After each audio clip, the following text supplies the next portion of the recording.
To be mobile-free environments for the entire day. That was the new guidance announced by the government just last month. Now that guidance could be made into an official law, and a debate on banning smartphones in schools will take place in the House of Lords later today. Some head teachers say a total ban would be easier for them to implement, while others say it would bring challenges for those who need their phones for medical reasons or while they're travelling to school. We're joined now by head teacher David Smith and by Charlotte Ashton, co-founder of the campaign group Generation Focus. Morning to both of you. David, can I start with you? Your school in London, you have banned phones completely. I think it's just an old-fashioned brick phone they're able to bring in. Is that right? No smartphones at all on the premises? Yeah, no smartphones at all. So we banned it a year and a half ago. Students can bring a brick phone. We've identified 3 brick phones. You can text and phone, that's it. You can't even bring them to school. You can't take them home. No school, no phones on site whatsoever. And David, what do the boys think about that? What reaction have you had from them? I think initially they're shocked. I think any change brings a level of shock. But actually, we're allowed to educate our young people, and we explain the reasons why. And our boys will probably now say that they are healthier, they are happier, they're spending more time with one another.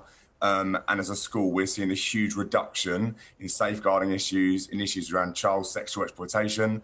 And we believe we're making a difference for them and for future generations. Really? So it's not just anecdotal. You've got the data to prove that this has had a positive impact on the kids? Completely. My safeguarding lead would say there's a huge reduction in the amount of incidents he's had to be involved in. About a quarter of my students in year 7 and 8 don't have a smartphone when they would have had one previously. And when I ask our boys, it's an all-boys school, when they are fathers, what age will they buy their children a smartphone? They all say an age later than when they got one themselves. That's really interesting, isn't it? Charlotte, tell us what you think about this. So at the moment, under the non-statutory guidance, the vast majority of schools are using much laxer, more lenient policies than what David's describing. So no see, no hear policies where children are allowed to keep their phones on them, and that simply doesn't work. So what we need with a statutory ban is for every head teacher to feel empowered and supported to move to a policy such as what David's introduced at Fulham Boys. And why are smartphones such a concern for you? They expose children to a range of harms throughout the school day, on the school bus, on the way to school, as well as in the playground, classrooms, toilets. It's impossible for teachers to police them.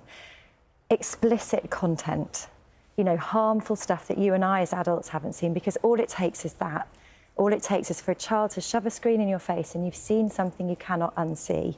So there's the safeguarding element. It supercharges bullying. Children are living with the constant threat of being filmed and photographed. So we hear from teenage girls particularly who sort of say they sit in lessons kind of worried that someone will inadvertently snap them. And then, of course, there's the distraction. So these are the world's most powerful distraction tools. They're designed to be maximally engaging. I struggle to concentrate with my phone in my pocket, let alone a 15-year-old who we're expecting to concentrate through maths. So there's a range of harms, and the thing that we can do now is introduce a statutory ban such that every child in this country is given protection and freedom from those harms while they're under the duty of care of the state. And potentially that's one of the things that the House of Lords will debate today. David, I was reading that in your school, your ban, that most of the kids have now accepted it, but it was some of the parents who were particularly reluctant. They didn't like the idea of not being able to contact their kids or being able to track their kids on phones during the day. Yeah, that's correct. There's a great book by Jonathan Haidt, The Anxious Generation, but I would say the most anxious of the parents, and having to re-educate parents about how to move through life with your children without using smartphones has been a challenge, but it's a challenge that we've embraced. All parents would agree about the content area. They believe that actually we're doing the right thing for their children, that we should be controlling the narrative and we should be saying, actually, this is why young people are important and this is who they are and this is what their identity is. However, they want to know how do they track their children, and we've had to talk about different methods of doing that, or actually how to let go a little bit, because you're safer without a phone than with one. David, what would you say to people watching now who think that, you know, phones, technology are the future for your pupils, that they're going to have to live with this and they're going to use it throughout their lives, and so sort of delaying it or almost denying it exists isn't realistic? I agree, it is the future. Technology is the future, and we're not denying it exists. We're just controlling the narrative. It's really important that we educate around sex before young people are having sex. It's also really important we educate around the world before the world gets their claws into them. What we are saying is, let the people that love them the most be the one that say this is what the world is before the world bombards them with all the problems that come with it.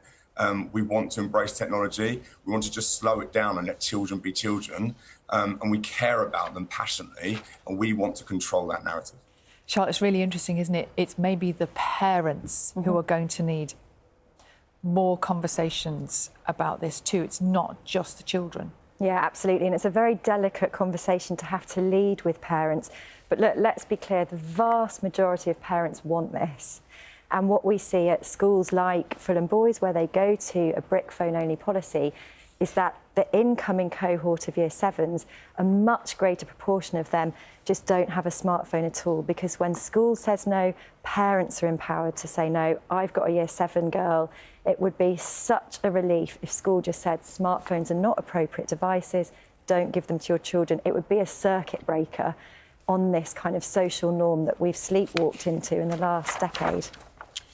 Charlotte, David, thank you both very much indeed. I'm sure it is something we will talk to you again about in the future. But thank you for today. Let's see what happens in the House of Lords today. Really interesting, isn't it? It's the parents who maybe need a bigger conversation. It is 6:48 exactly. Carol is with us.